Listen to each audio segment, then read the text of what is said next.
Bonjour Madame Leclerc. Bonjour. Nous sommes en direct du salon du FIC. La première question, c'est quel est l'intérêt de participer à un grand salon qui revient chaque année sur la cybersécurité? Est-ce que la cybersécurité change tellement vite aujourd'hui? Alors, effectivement, Exatrust est partenaire principal du FIC et on en est ravis. Exatrust rassemble une centaine d'entreprises françaises et européennes qui proposent des solutions et des services en matière de cybersécurité, de cloud et de digital workplace. Alors, pour nous, c'est hyper important d'être là parce qu'on accompagne nos membres et notamment sur leur visibilité et la lisibilité de leurs offres.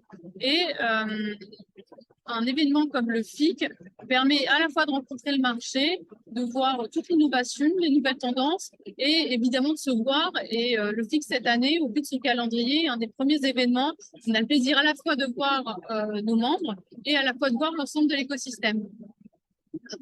Et dans ce cadre-là, Exatrust, l'association dont on a passé, c'est un certain nombre de sociétés qui sont membres de chez vous, que vous défendez auprès des autorités. Et actuellement, on voit d'autres sociétés, d'autres pays qui viennent venir, qui sont déjà là. Est-ce que Exatrust évoluerait-elle vers une association européenne au sein de la cybersécurité? Alors, Exatrust, effectivement, représente de plus en plus des membres étrangers qui s'installent également en France et qui ont envie de développer des synergies avec des acteurs français pour, pourquoi pas, faire de grandes actions au niveau européen, voire à l'international.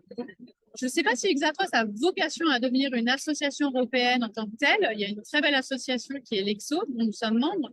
Mais Exatrust est ravi en tout cas de contribuer et de développer des synergies avec des acteurs européens qui ont également un écho en France et de développer tous ensemble cette idée d'une souveraineté européenne, d'une cybersécurité européenne qui ne se limiterait d'ailleurs pas au niveau de l'Europe, mais d'attaquer ensemble des marchés internationaux.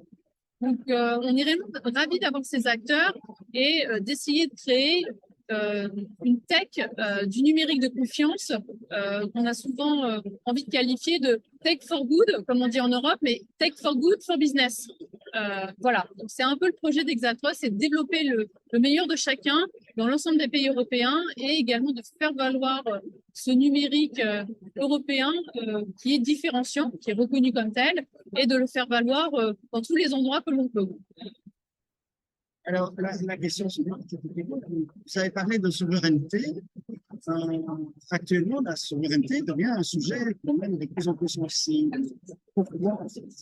Alors, la souveraineté est un sujet de plus en plus sensible parce qu'on a vécu aussi une grande transformation digitale qui a trouvé ses prémices avant le Covid, mais qui s'est réellement inscrit et développé et accéléré dans le cadre du Covid. Il y a une vraie transformation à marche forcée des organisations et finalement, ce numérique et cette cybersécurité et cette protection des données trouvent aujourd'hui écho parce qu'on a dû tout faire dans les organisations très rapidement, sans forcément regarder les enjeux, les externalités que ça avait, qu'elles soient positives ou négatives, et qu'aujourd'hui se placent des questions de type géopolitique, le Covid, la guerre, le conflit russo-ukrainien, qui font repenser les systèmes et finalement les plans de poursuite d'activité, que ce soit au titre d'entreprise ou au niveau plus général, au niveau étatique.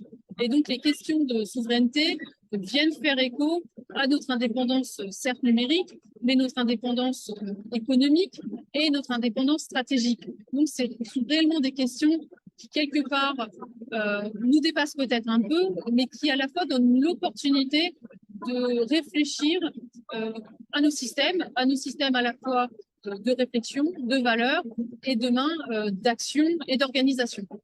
Dans ce cadre-là, justement, est-ce qu'avec l'arrivée de l'intelligence artificielle qui arrive effectivement à que peut faire justement Exatrust dans ce cadre-là? Alors, Exatrust peut le faire par l'intermédiaire de ses membres. En tout cas, ce que l'on peut souhaiter, c'est à la fois de pouvoir promouvoir que des solutions membres d'Exatrust puissent être embarquées dans des solutions d'IA dans leur quotidien, qu'on puisse y apporter toute la protection nécessaire à la gestion de ces nouveaux outils, ces nouveaux systèmes. Et puis, ce que l'on pourrait souhaiter, c'est d'y amener aussi toute la modération souhaitable pour que cette IA soit à la fois sociale et responsable. On l'a bien vu sur des enjeux parfois d'inclusion ou en tout cas de décision. Donc voilà, il faut également se faire cette IA de confiance avec préférablement des systèmes qui nous correspondent et encore une fois nos valeurs qui sont à la fois l'innovation mais la responsabilité. Très bien, c'est très gentil en tout cas d'être passé et de répondre à nos questions. Et nous vous souhaitons évidemment un bon salon. Merci beaucoup, à très vite.